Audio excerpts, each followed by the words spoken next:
Hi, Inday! Kumusta ka na, Inday? Nandito ako ngayon sa lilim ng saging. Kita mo naman yun. Nandito ako ngayon sa lilim ng saging. Naalala ko noon, Inday, na sinabihan mo ako noon na lagi tayo sa ilalim ng saging. Kasi sinabi mo sa akin noon na mas malamig sa saging at dito tayo naglabing-labing. Kumusta ka na, Inday? Namiss na kita, Inday. Anong ginawa mo sa akin? Nagkaganito-ganito na ako, Inday. Pulubi na talaga ako. Binatang may kapansanan sa isip at pulubi na nang dahil sa iyo, Inday. Inday, saan ka ba ngayon? Lagi kong nasa isip kapag makakain ako nito ng saging ko. Naalala kita, Inday, kasi paborito mo ito sa akin. Kaya't niredy ko to, Inday, para sa'yo. At ikaw lang makakain ng saging ko, Inday. Sarap-sarap nito, Inday, Inday, samahan mo ako kakain ng saging ko. Saan ka na ngayon, Inday? Sana nasa ibang planeta ka man. Kung nasa ibang Mars ka o sa planet Namek ka man, Inday, maalaala mo ako na sinusubuan kita ng saging ko, Inday. Inday, puntahan mo ako dito mamaya. Alam mo kung saan na lugar to. Nandito ako sa Chinatown. May dalang saging. Inday, ito yung paborito mo noon na iniinuman natin ng tubig kapag naliligo tayo sa dagat. At ito yung sapatos na naiwan ko sa bangka. At saka ito naman yung tsinelas na ninakaw mo noon. At saka ito yung lutuan natin. At saka yung imbudo. Dito ka umiihi, Inday. Saging lang yung katapat. Sana pumunta ka dito, Inday, para makain mo yung saging ko. Saging. Sabi mo nga sa akin, kahit saging lang, basta labing. Inday, punta ka na dito, Inday, para mabuksan mo na ang saging ko. Yan, kita mo yan, Inday. Tsaka, sarap, Inday, Yan, sing sarap ng pagmamahal ko para sa'yo.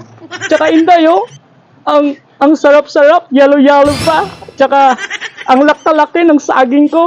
Pero ako na ngayon ang kakain ng saging ko, Inday.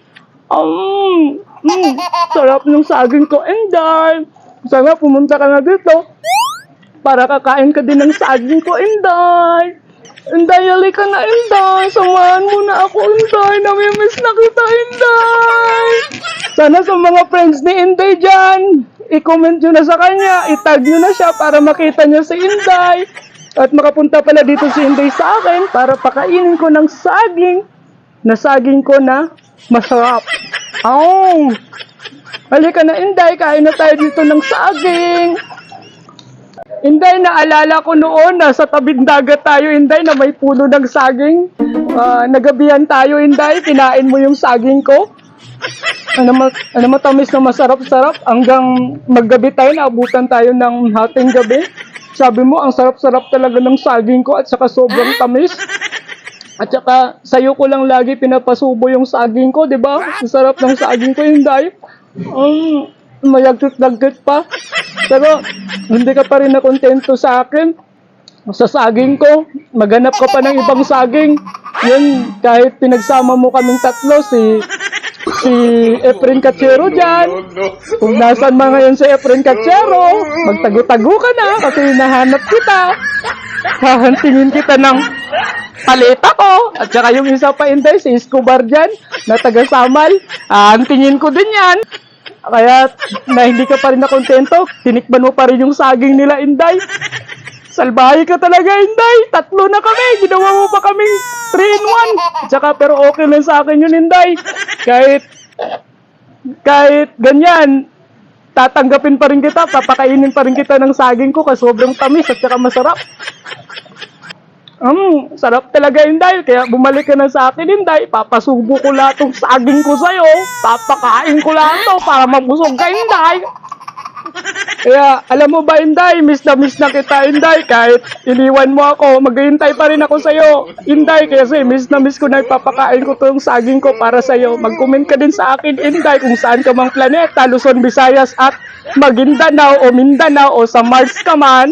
Tsaka sa mga kaibigan ni Inday dyan, shout out sa inyo, itag nyo na si Inday. Salamat po!